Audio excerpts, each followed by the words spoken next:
Agricultural Training Institute dignitaries to please proceed to the welcome arc of the Bicol Natural and Organic Products Expo 2022 for the ribbon cutting. Thank you very much po. May we invite the National Organic Agriculture Program National Program Coordinator, Director Bernadette San Juan, DARFO 5 FOD Chief, Dr. Mary Grace Rodriguez, Regional Technical Director for Research and Regulations, Dr. Edgar Madrid, ATI OIC Chief of Admin and Finance, Ma'am Melba Bonafe, Camarines Sur Chamber of Commerce and Industry, Inc., former President Sir Hoover Picar, and Sir Cristan Col Malasarte, the Vice President for Finance of the CSCCI, and of course, the DA Bicol Agribusiness and Marketing Assistance Service Division Chief, Ma'am Adelina Losa, to please lead the ribbon cutting. So again, I invite all the exhibitors to please proceed here at the atrium. Please occupy your respective seats po for our opening program, which will start with a ribbon cutting ceremony. Thank you.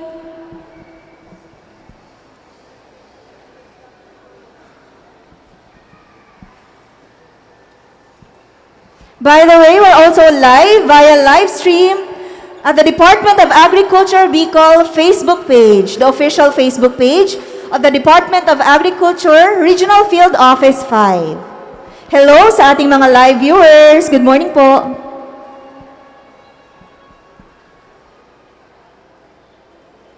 There you have it, ladies and gentlemen. The Bicol Natural and Organic Products Expo 2022 is now officially open. This 3-day event will highlight different activities to showcase the products of our organic agriculture and banner program farmers and stakeholders. So let's invite our family and friends, ating mga mall shoppers ngayon na nandito sa Robinson's Place. Invite po natin ang ating mga family and friends until Friday po itong BNOPE 2022 to come and visit our booths para mamili po ng ating mga products. So sabi nga, di ba, i-patronize natin yung mga local products. Buy local and eat local. Here in Naga City, until this Friday po yan, December 9. So again, we have 20 booths from Albay, Camarines Sur, Camarines Norte, Sorsogon, and Masbate. So again, may I request everyone to please occupy your respective seats. May mga seats po in front, i-occupy po natin yung mga upuan sa harap. At malay nyo, may paraffle mamaya si Ma'am Ne. Joke lang. Ayan. So, simulan na po natin ang ating opening program.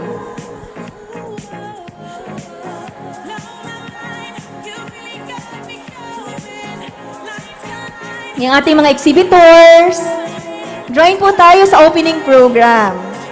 And yung mga mall shoppers po natin na interested about this Bicol Natural and Organic Products Expo 2022, welcome din po kayo to join our opening program.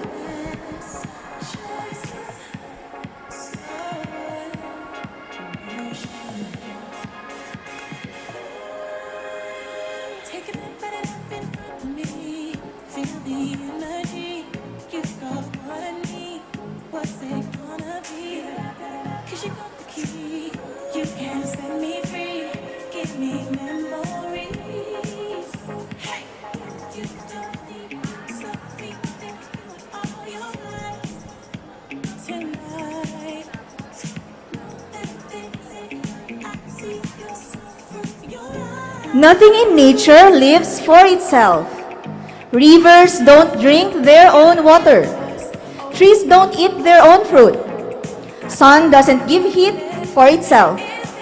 Flowers don't spread fragrance for themselves. Living for others is the rule of nature.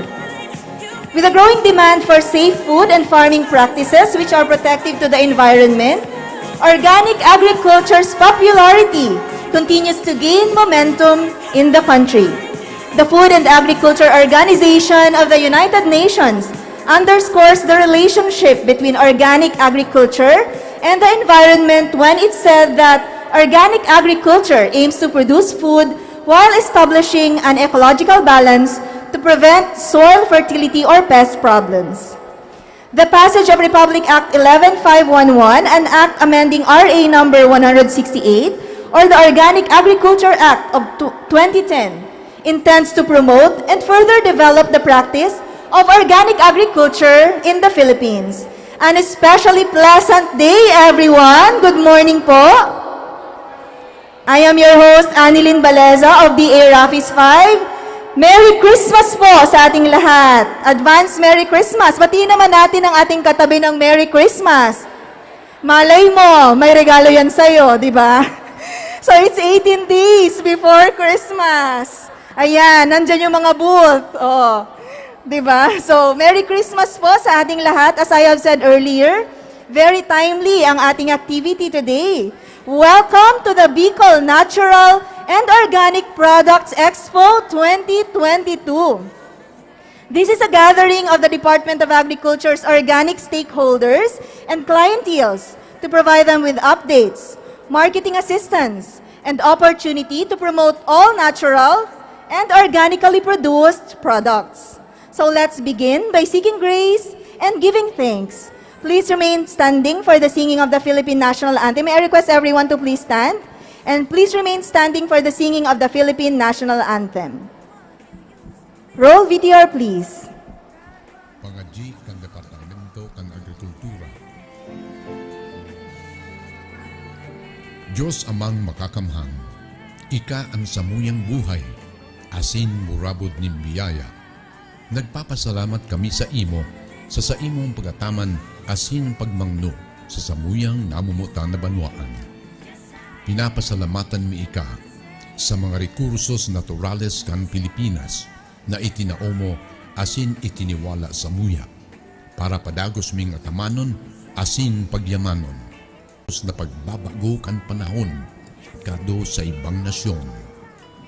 Giyahan mo po kami na maging handa sa mga angat kang kalamidad kundae maibitaran na kami madanyaran. Hagad mi po na tarabag manlugod kaming makabangon. Tanda kan samuyang pag-umaw, asin pagpapasalamat sa imo. Ngunyan, asin sagkod paman. Amen.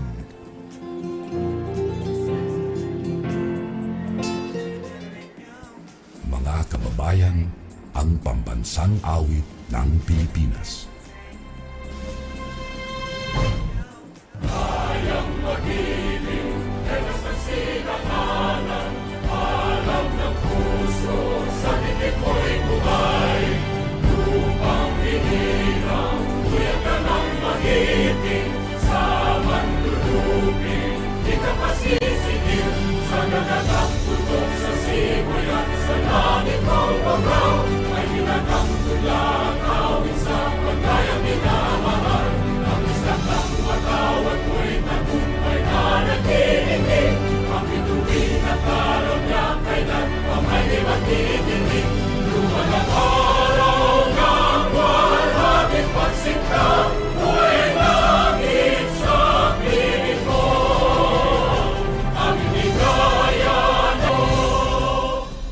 You may now take your seats.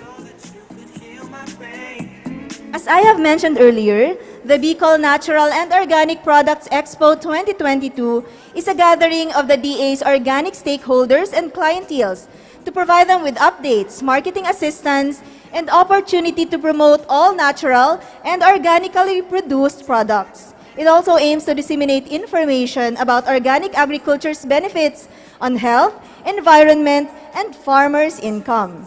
To officially welcome our distinguished guests and delegates, here is the former president of the Camarines Sur Chamber of Commerce and Industry. Ladies and gentlemen, let us give a round of applause to Mr. Hoover Picard.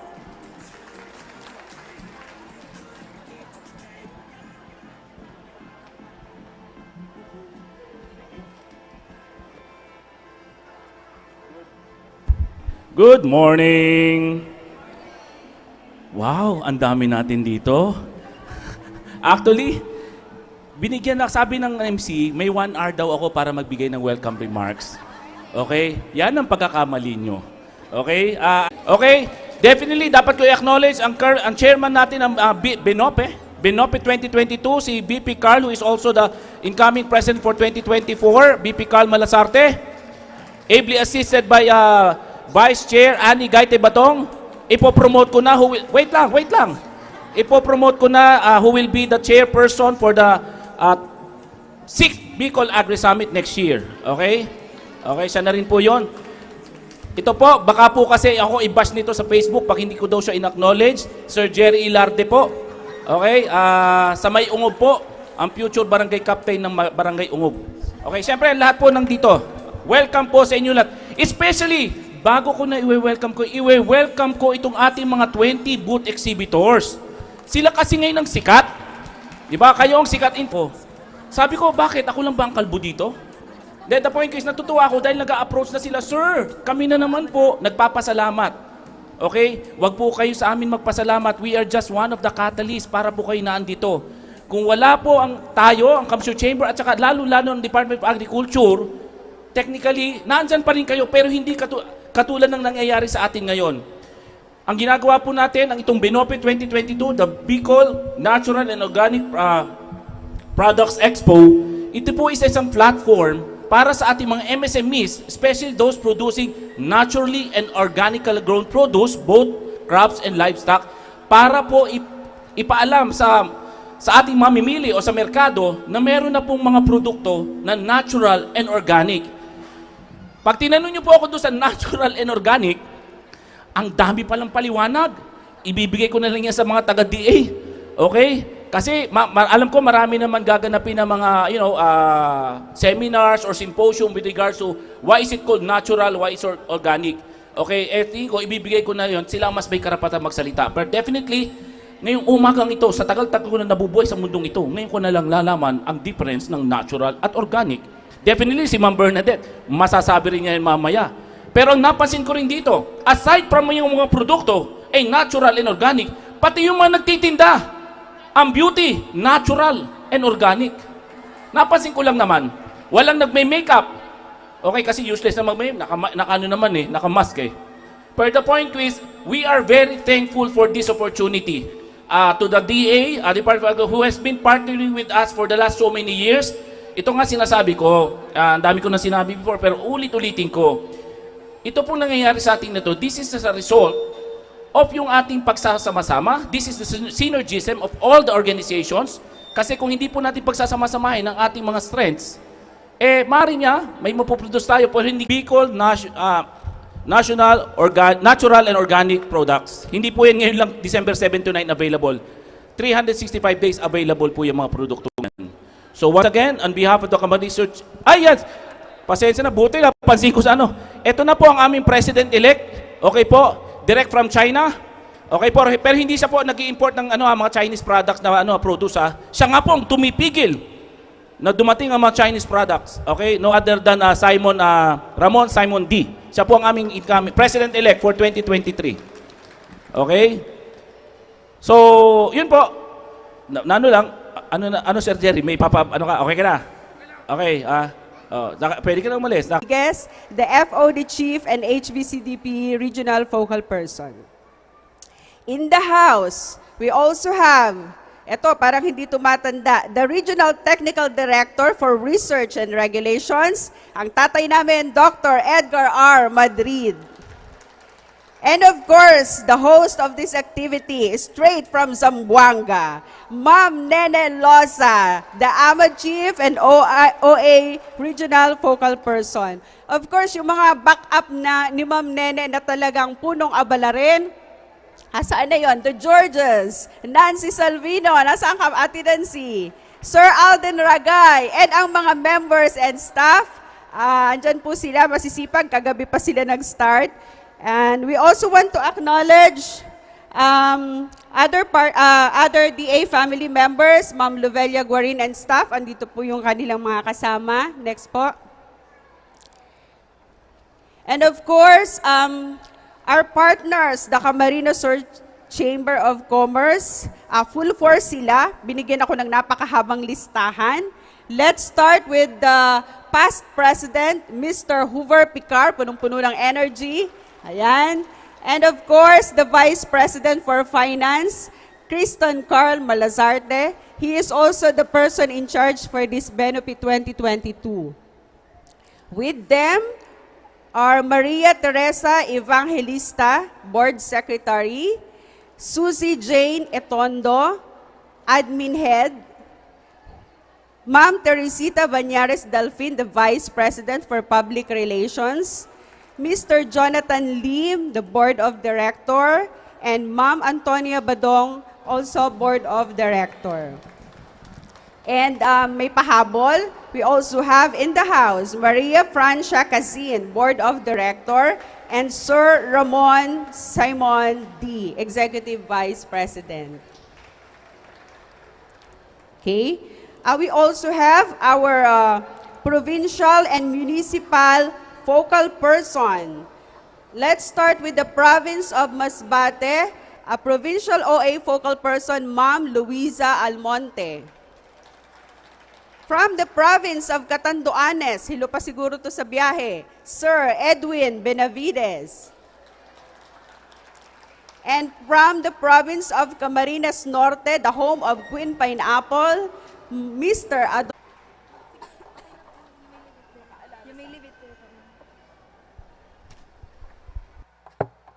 Thank you very much, Miss Maria Cristina Campita, the Supervising Agriculturist of DA Agribusiness and Marketing Assistance Division. Kapag may nakakaalala daw, ma'am, magbibigay ng number. Bibigyan kitang number, Ma'am Tin. 100. Sabay lagpas eh. Sige po. So, thank you very much po, Ma'am Tin. Kapag magagaling po yung naunang magsalita, nakakakaba na. Lalo na si Sir Hoover. Sabi ko, pwedeng 1 hour siya magsalita dito. Pwede. Pagbibigay-pugay po sa aking idol boss, Ma'am SJ ang tawag namin, Ma'am Bernadette San Juan. Sa aming RTD for Research, Doc Gary. Ma'am Nene, the Chief of AMAD, ang promotor ng lahat ng ito.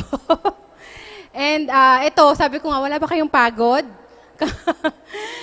Sabi ko, once a year lang tayo dati nagkikita. Ngayon, parang madalas na ang date natin. The Camsur Chamber, Commerce of Camarines Sur. Merong past, merong present, merong future president, san ka pa. Diba? So, the team of Mr. D and Sir Hoover. Yun po, from ATI. And then, sa ating mga agricultural extension workers, 2 po dyan ay awardee. Sana ay Rivers awardee ang 2 yan. Andito sila.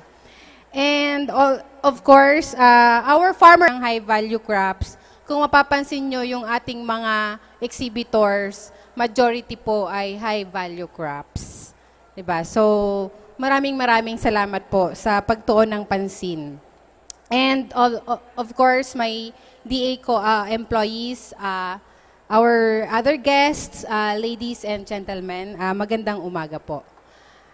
In behalf of the Regional Executive Director, although po ang aking sasabihin is more of my thoughts than his, nandito po ako ngayong umaga because of this Bicol Natural and Organic Product Expo, which is in compliance with Republic Act 11511. So, with this, it aims to gather the DA clienteles and provide them with updates, marketing assistance through linkage and exposure to possible markets or suppliers, and to promote the products that are widely produced in their localities. So, dito po, ayan, kung sa lahat naman ng aming activities is to promote the products of our farmer entrepreneurs. So this is also in coordination with, highlighting the coordination with our banner programs of the Department of Agriculture. Hindi po masyadong mahaba yung sasabihin, sovereignty, which is the right of peoples to healthy and culturally appropriate food produced through ecologically sound and sustainable methods, and their right to define their own food and agricultural systems. Sa food sovereignty, nandun yung ating kalayaan upang mag-produce, pumili at kainin yung alam nating nararapat na pagkain para sa atin.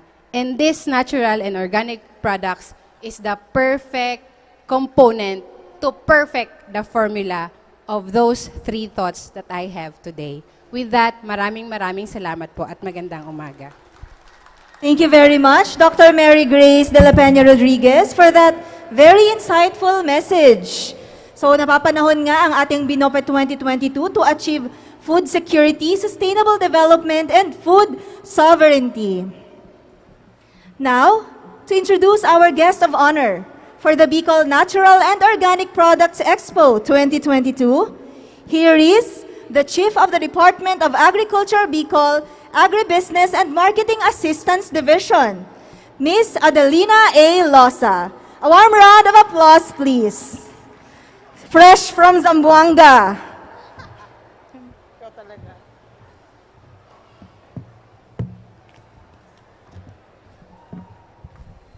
Good morning, everyone. Magandang umaga sa inyong lahat. Our guest speaker was a consistent honor student, an exemplar scholar in the University of the Philippines, the La Salle University, and the University of Asia and the Pacific. She was an academician in the University of Asia and the Pacific, University of Perpetual Health, Miriam College, and was an academic director at the Regent College in Phnom Penh in Cambodia. She also served in several non-government organizations, including the Haribon Foundation for Conservation of Natural Resources, the Development Advocacy for Women's Volunteerism Incorporated, and the Bishops Businessmen Conference of the Philippines Livelihood Foundation Incorporated. Her career in public service involved being the director of the Department of Foreign Affairs, consultant at the Department of the Environment and Natural Resources, and various designations at the Department of Agriculture, which include being the OIC Director of Field Operations Service, Director of the Agribusiness and Marketing Assistance Service, Special Assistant in the Office of the Secretary, Regional Director at the Department of Agriculture Regional Field Office, Calabarzon and Davao, Region 11, and the Regional Executive Director at the Department of Agriculture, Region 8.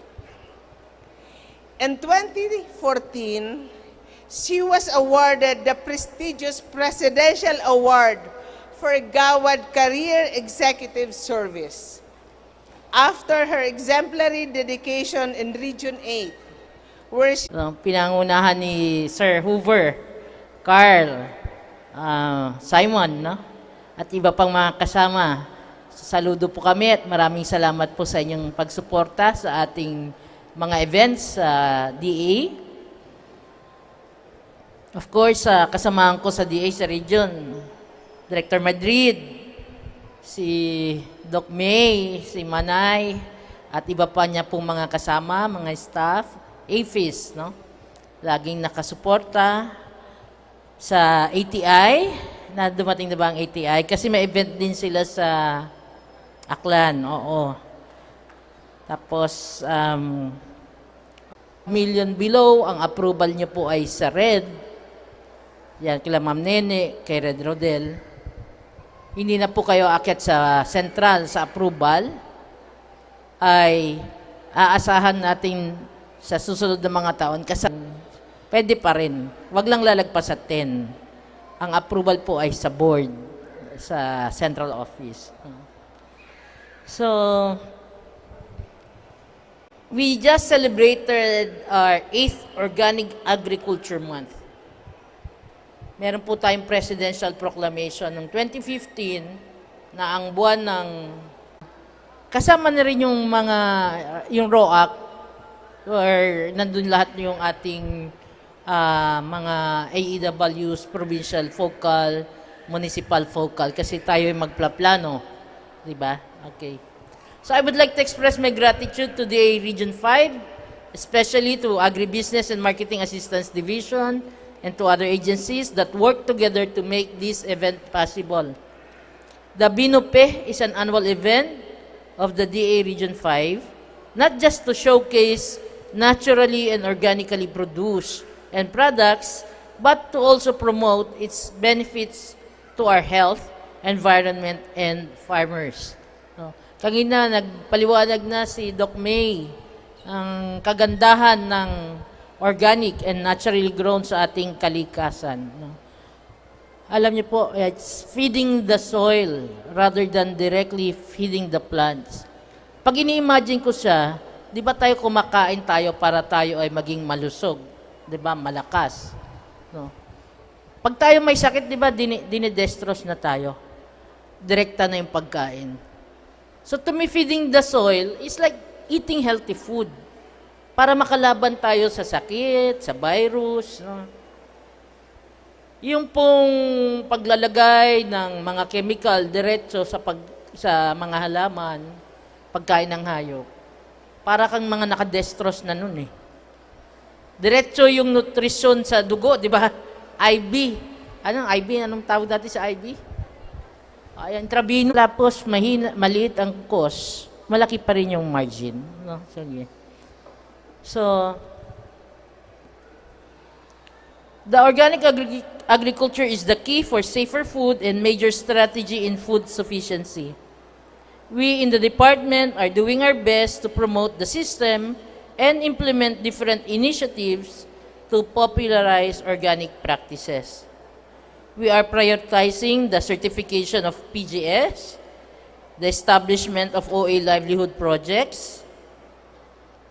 Ilan ba sa iyo, Ma'am Ne, sa 2023? 6 ba? 6, oo. Sa 2024, magsasubmit na po uli si RFO 5. Kaya yung pong interesado sa livelihood, lapitan nyo mamaya si Ma'am Ne for 2024. Kasi pag po napili na natin yung trainee, may criteria naman yan, ay i-match po sa mga organic and chemical-free farms. Kung hindi pa po kayo certified farm, walang problema so long as you are chemical-free. So dapat willing kayo to design. No? Talagang we ensure that we support yung nagsisimula, entrepreneur. Okay. At meron din po tayo other programs, our massive production of organic fertilizer, inventory and promotion of OA zones per municipality. All this will aid in the needs of our OA practitioners and will definitely boost OA production and will contribute to the sustainability of agriculture. However, there are still gaps in the market for organic. The government is supportive to the program and to our farmers, but I know that we cannot do it alone. We need the help of everyone, especially the consumers, in supporting and patronizing organic products. Events like this serve as an avenue for our farmers to market their produce and link them to buyers and other clienteles. So I encourage the agencies and partner present here to organize events like this, if possible, so we could help our farmers sell their produce and promote organic food consumption. Everyone has a role to play.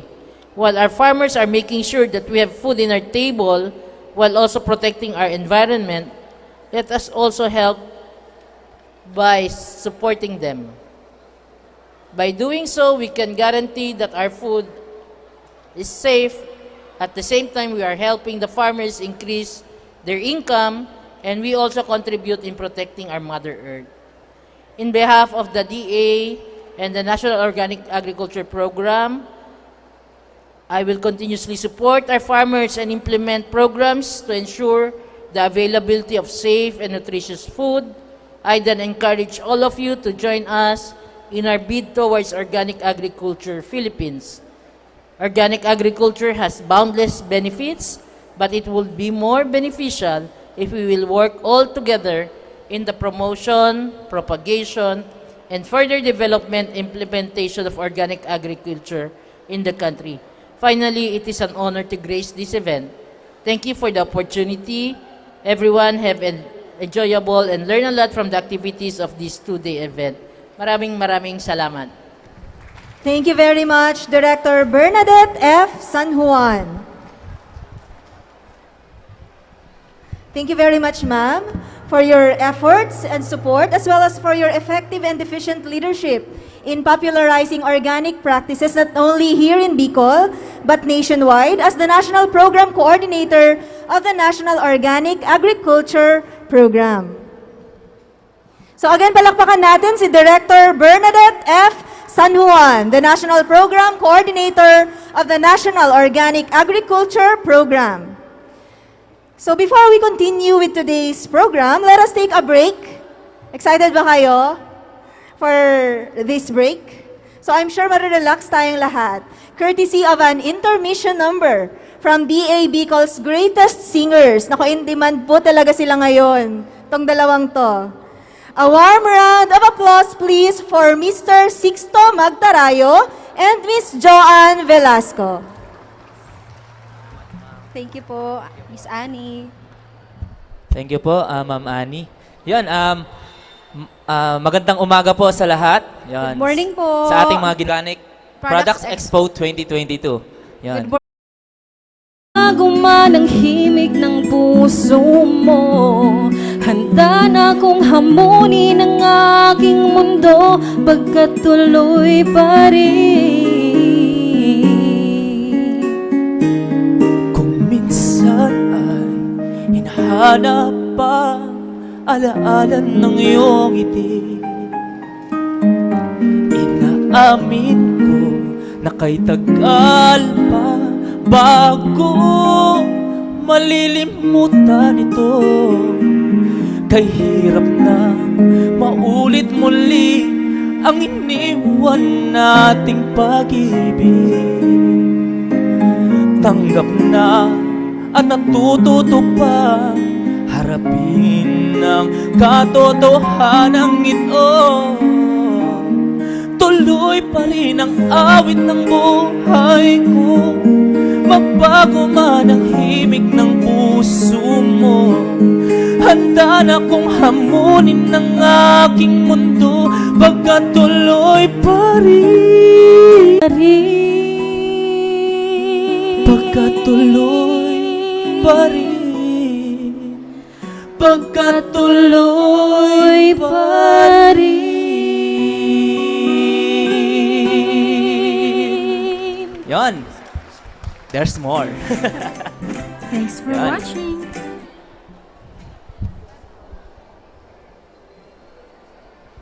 Our next song is a song from Starship. Nothing's gonna stop Okay. us now. Pwede po makisayaw? Let's dance. Pwede po makikanta? Pwede Kung naman. alam niyo po yung song. Yes, makisabay.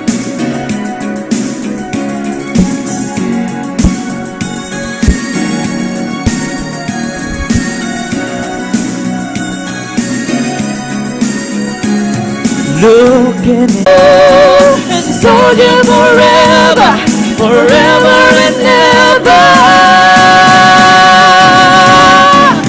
Woo!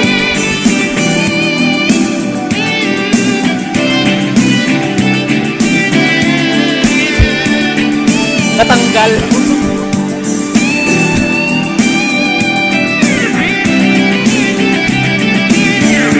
And we can build this thing together. It's almost come to an end. But before that, let us take this opportunity to award the Certificate of Appreciation to our keynote speaker. May I